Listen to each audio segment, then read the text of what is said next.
Hello दोस्तों, आज मैं आपको डायनासोरों के बारे में बताने वाला हूँ। एक समय न हमारी दुनिया में डायनासोरों का राज था।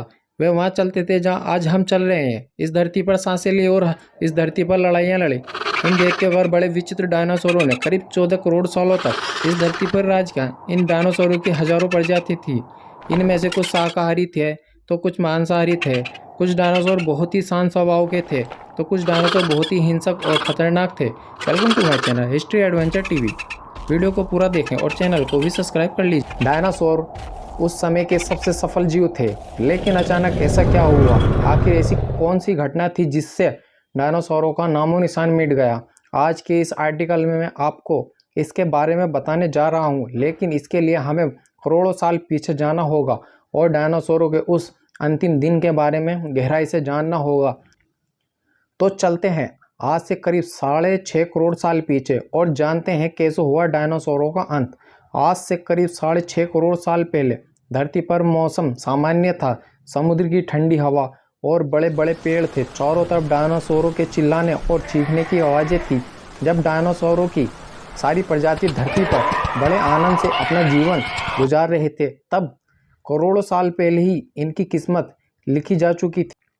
करोड़ों साल पहले एक छोटा सा एस्ट्रोनॉइड का टुकड़ा जो सुदूर अंतरिक्ष से आ रहा था और वे पृथ्वी से लगभग 20 करोड़ मील दूर मंगल ग्रह और बृहस्पति ग्रह के बीच बने क्षुद्र ग्रह में घूम रहे एक बड़े एस्ट्रोनॉइड से टकराता है।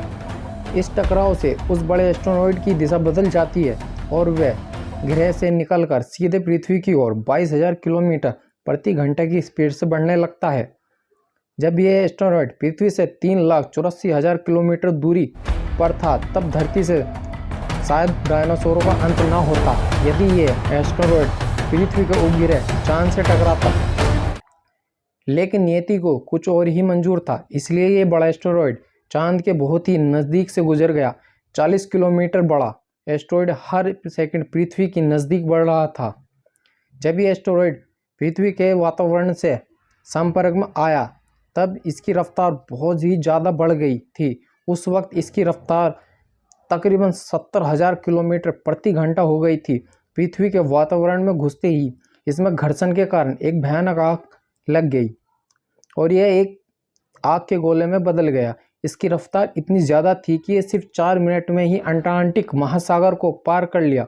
कुछ ही क्षण में ये एस्टेरॉयड मैक्सिको की खाड़ी के पास ज़मीन से टकराता है और लगभग 35,000 डिग्री सेल्सियस की ऊर्जा वाला एक भयानक विस्फोट और लगभग 10 हाइड्रोजन बम के विस्फोट के बराबर था।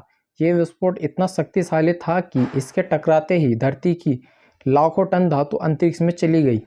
टकराव वाली जगह पर करीब 180 किलोमीटर चौड़ा और 20 किलोमीटर गहरा गड्ढा बन गया। 16 मिनट 40 सेकंड बाद इस टकराव की वजह से धरती के अंदर चारों ओर बहुत ही बड़े भूकंप आने लगे। इस वजह से समुद्र की विशाल लहरों का निर्माण हुआ और एक के बाद एक सुनामी की लहरें चारों ओर बढ़ने लगी। भूकंप के कारण धरती पर मौजूद सभी सक्रिय ज्वालामुखी निकल गए, जिसकी वजह से हर जगह पर डायनासोर और कई सारे जीवों का विनाश शुरू हो गया।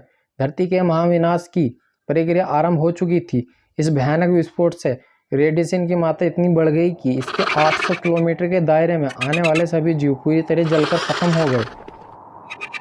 विस्फोट के 40 मिनट बाद पृथ्वी का वातावरण 100 डिग्री से भी ज़्यादा बढ़ गया, जिसमें पेड़ पौधे वनस्पति सहित सारे जीव खत्म हो गए। विस्फोट के 90 मिनट बाद तापमान 200 डिग्री के ऊपर चला गया, जिसकी वजह से डायनासोर व अन्य जीव विस्फोट के इलाके से हजारों मील दूर थे, वो भी इसकी गर्मी से बच नहीं पाए। इस महाप्रलय से धरती पर कुल 90% प्रजाति लुप्त हो गई थी। औसतन 10% जीव बच गए थे। उनमें से सिर्फ वह जीव बचे जिनका वजन 25 किलोग्राम से कम था।